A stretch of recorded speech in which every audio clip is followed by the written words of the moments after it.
Well, hello there, you beasts that gnaw at the roots of the world. I've got quite a turn to show you, so let's get on with it. So we have a lot of messages. Let's go through everything that isn't a battle first, and then we'll come back round to the battles and talk about how our attack on Altdorf has gone. So we've got research in blood magic. I took a very quick detour just to pick up Blood 1 on my way to getting Conjuration 5, and that's mainly just so that my guys who are defending their blood hunting provinces can just cast Summon Imps, which is just a useful thing to keep out raiders and the like, and they can potentially also kind of help in some fights with that. Didn't get any magic sites, got some blood slaves. We're getting a little bit more blood economy going now. We've really got some Sanguine Thousand Rods out there and a few more people hunting. We've got an assassination. Keelik the Infected, who is one of my Eshin assassins. Here he is, and he's trying to assassinate, unfortunately, a very tough target. I was hoping to get one of their basic research mages, but I've ended up fighting this Amber Wizard Lord, and they are very nasty, so I don't think this is going to go very well. But let's watch. I'll just put this on fast. So he casts Iron Skin and Temper Flesh, which tells us a bit more about their research level. We can talk about that in a moment. What we really want to do is land a couple of hits with the Weeping Blades. We've landed one there just for chip damage because that'll get through the poison. Weeping Blades are magical weapons. They don't hit super hard, but they've got strong poison, which is 15 poison damage if they can get through. But I don't fancy his chances. The Thorn Spear is a very good, base bit of equipment, and he's riding on a friggin' bear. Yep, didn't do too well. Didn't do enough damage to even pick up an affliction on him, so yeah, not great. Then there's the battles. We're skipping over those for now. We've got Unexpected Event in Rivia. Another Warpstone Seam, fantastic. Skavenblight, we've got one of our national heroes, Tretch Craventail, who is famously unkillable, which he has the immortal trait. He brings some storm vermin with him. He's basically a warlord. I prefer to have Queek, but the good thing about Tretch is that if he gets killed, you get him back. There's also a slight bug with him that he's missing his head slot, and I need to fix that in the next update to Skaven. Bushwood, we've lost a Warpstone Seam. Midland, found a Warpstone Seam. This is because our empire is quite big now, so there's a lot of this going on. Skavenblight, bit of extra dominion. And in Mornwood, 322 gold, which is fantastic. Just what we need at the moment to really make sure that we can fund our invasion very nicely. And then we've got a worldwide event. This is the arena battle. It's a standard arena battle, so people can send mages and the like. I don't have anyone particularly that I want to send. I was going to send the Bane, but he is currently moving some troops, and it's very important they get where they're going. So I will be sending in somebody, because I think it's rude to not send somebody, but it's not going to be anyone particularly good. It's going to be a Hall of Famer chieftain. And we've got a couple of scouts discovered, and let's have a look at our battles. So what I'm going to do instead of just going through all of these, I'm going to look at the battles that we witnessed out here. This is a ping of a throne by the Lizardmen, and a ping of a different throne by the Lizardmen. So I'm now just going to go through. Oh, we've got the battle against the Knights in Norfang, so let's do that first because that's fairly low stakes and could be interesting. So plenty of chaff and weapons teams. That was the basic idea here. See how we do. Did our scripting get it right? So far, yes, the chaff is hitting into them. We've got some Legions of Steel up. And then our weapons teams are opening up. They're not doing much damage though. We've also got a bit of missile fire coming in from the Gutter Runners, who are fairly good, but they're not very likely to do damage with their shurikens. But we've got the Knights nicely outnumbered, and at some point the weapons teams are going to hit. So we've got some hits there, a bit of poison, I think. Not on them. No. Another Legions of Steel goes off. Finally, a bit more accuracy from the weapons teams. These guys are starting to just get swarmed and chopped up. Our Doom Flayers are not getting to the front because they're a bit slow. Ooh, bit of friendly fire there. And the Warp Lightning keeps missing. That's unfortunate. Haven't lost anything that important yet, though. Bit more weapons team fire. And they should be about to break. Flying shards? I do all this research and you cast flying shards? How dare you? So yeah, this is a fairly low losses. 7 clan rat spears, 22 giant rats. Who cares? We're the Skaven. Right, let's go over and have a look at the state of Altdorf. So you can see lots of movement and so on happening here, but let's look at the battles one by one. So in this province, I'm probably just going to look at the reports for most of these rather than look at the actual battles because they're not that exciting. So here we had a pretty strong force attacking the cave, and it had basically no province defense. That's because in this cave, the province defense you can get is very bad. For 3 points, you get 1 caveman. If you take it up to, I think it's 6 points, you get 2 cavemen, or 5 points, you get 2 cavemen. It's terrible. Anyway, we're Skaven, so we easily took that, and that force is going to attack this province. Over here, we lost our battle. So we lost one of each of our weapons teams and 6 clan rats, and then I'm guessing we just ran away. Let's have a very quick look at this one, because I suspect what happens is that the weapons teams screw up and miss. Let's watch. So the weapons teams are not firing, and that is because they're either, yeah, I think they're trying to fire archers. I think I scripted them wrong. So you can see that's gone wrong. One of them blew up and killed the other one, and then they're just running. And the rats are going to run because they can't beat these guys in the fight there. It would be a bit close if they weren't so cowardly, but they've got morale 7. That's because they're in hostile dominion, and they have morale 8 because they're Skaven. They are naturally cowardly creatures. Then we've got the battle at the capital. So we'll just have a quick look at the report there. So that's the assassin battle. This is the main battle. Yeah, we lost a bit. We lost some council guards and some storm vermin and a gutter runner, so it wasn't like 0 cost. I'm going to have a quick look at this because we killed an amber wizard. So I think our formation is fine. We didn't put in any weapons teams really. Oh, very few. We got a doom flare up there, and that was because we didn't want to hit our good troops with our weapons teams. So they have. That's very interesting. They've got a an amber wizard and an amber wizard lord here, and I think that's probably just because they must have moved back, and he chose to put them on move and patrol. They must have been coming from some other province in the empire. It's a real shame we didn't get the lord because these things are an absolute pain, and it would be great to just kill one of them off. So let's just speed through this one. So we were casting some fire elementals. Yeah, we do fine at the front. You can see the Vermintide produces, I don't think I've showed you these yet, the crazed vermin. Very small, not very good. The thing that is Formation Fighter 1, so they can actually fit... no, actually I don't think Formation Fighter 1 does anything, because they're size 1 already, you can fit 6 things in a square, but they're mindless. The most interesting thing about them really is that their bite is armor piercing, so they actually can do chip damage fairly well against things that are relatively tough. Yeah, so we took out the Amber Wizard, that's good. And yeah, the Amber Wizard Lord, oh, that's frustrating that you managed to get Eveni, something I could have gotten in front of him. Oh well. It's fantastic though that we've taken their capital for this turn. Now, an interesting thing about that actually is that, so these provinces, they get no income from. I don't get income from, oh no, I do get income from this because I cover straight line. I get income from all of these. I get half income from this because I'm sieging it, half income from this because I'm sieging it, I believe it's half income. And then, yeah, so taking that just for 1 turn gives me 132 gold. Very nice. It also deprives him of a significant chunk of gold. Plus, because these 2 provinces can't draw a line to their only remaining fort, they don't get any income. It is a shame that the Dark Elves retreated there and didn't hold that under siege, because if they had, they wouldn't have had any income from anywhere. As it is, they do have some income. Yeah, so we lost there, which is a shame, but you know, doesn't matter that much. We can get it next turn. So our force that's on the capital currently is going to move up to this province.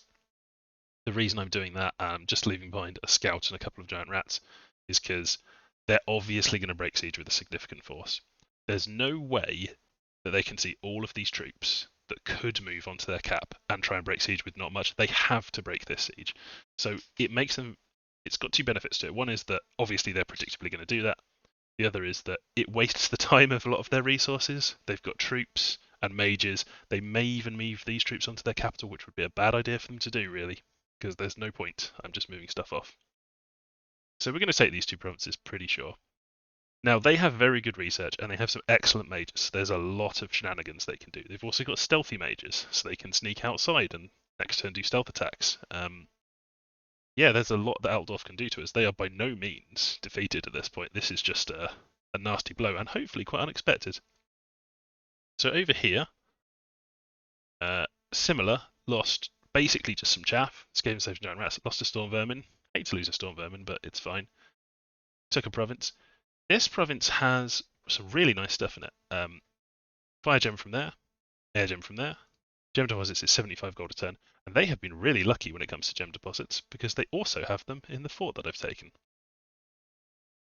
So yeah, there's some juicy sites. It's because they've got such a wide range of mages that they're able to have this fantastic sites that they find very easily. So this is great for our gem income. Let's also have a look at the battle here. Yep, lost some giant rats. This was the weapons teams just absolutely annihilating stuff. Very nice. And I'm hoping that all of these weapon teams is going to make them very cautious about what they do with their better troops. It's also going to, I mean, a major thing they're definitely going to be using against me is fire elementals, probably earth elementals as well. Finally, we've got this battle down here at the fort, and this one, a little bit stiffer resistance, but it went fine. Skaven slaves, clan rats, giant rats, that's all fine. But yeah, a little bit more. They had some very small force. I guess that was probably move patrolling back for some reason. But it was nice to pick those off. Let's just view this battle on fast speed real quick. So yeah, this is kind of a typical small Altdorf force, crossbowmen and okay infantry, you know, like medium to heavy infantry, but not very skilled. And see, a nice thing there is the poison mortar can get them from long range. I think we were set to fire archers here because I didn't want to hit my own troops, so my weapons teams are going for these archers and crossbows at the back. We also had a squad doing attack rear, which has worked quite nicely. They haven't got all the way to the back, but they're supporting the giant rats. Oh, actually, they've decided to go after the halberdiers. Well, they're no match for this quality of troop, and they just melt completely at this point. Oh, that was a nice one. These guys are done for. Yeah, so good performance for the weapons teams. Nice of them to not roast all of my lovely storm vermin, and the council guard did predictably very well. You can also see the Vermintide just swarming in through all the gaps and chomping people up. Very useful spell.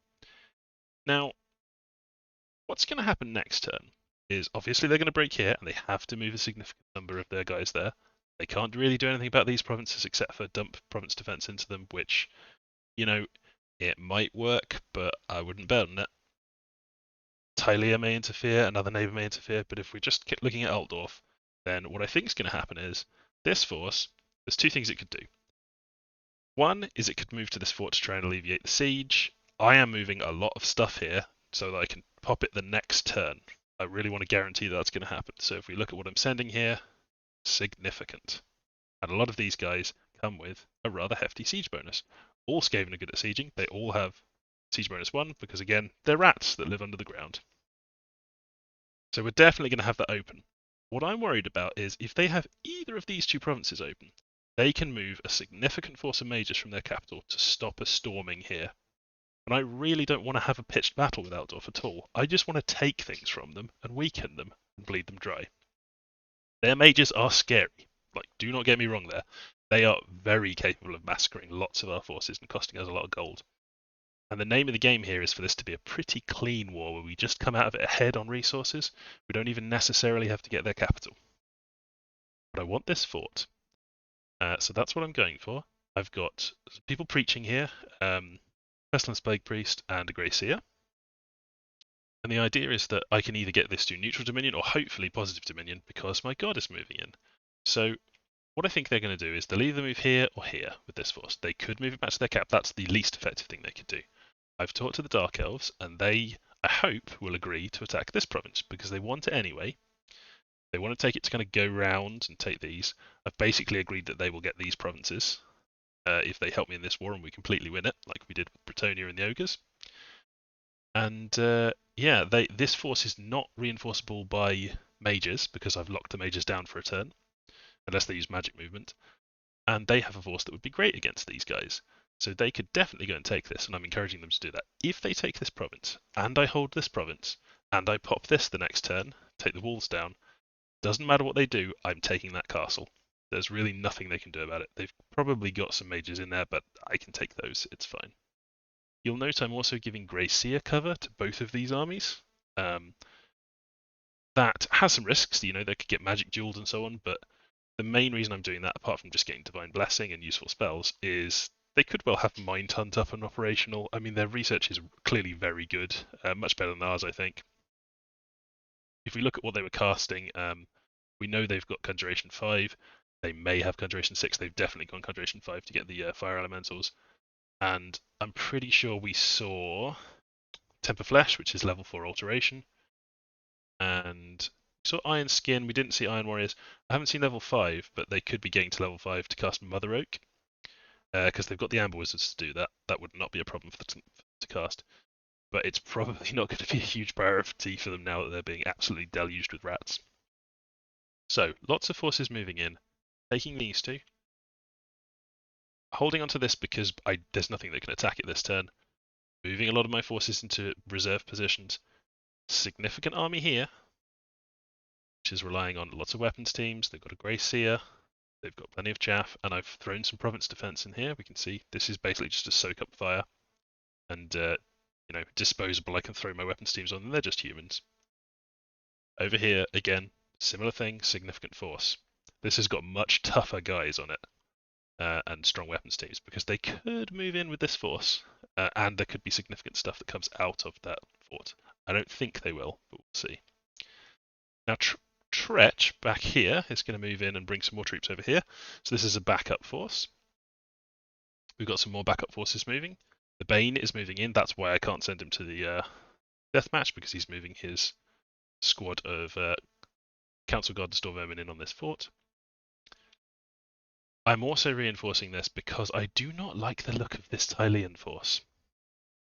They could well decide. I mean, they've got a giant, they've got drunken bandits, which are pretty good medium infantry, crossbowmen, dwarf warriors, which are very nasty.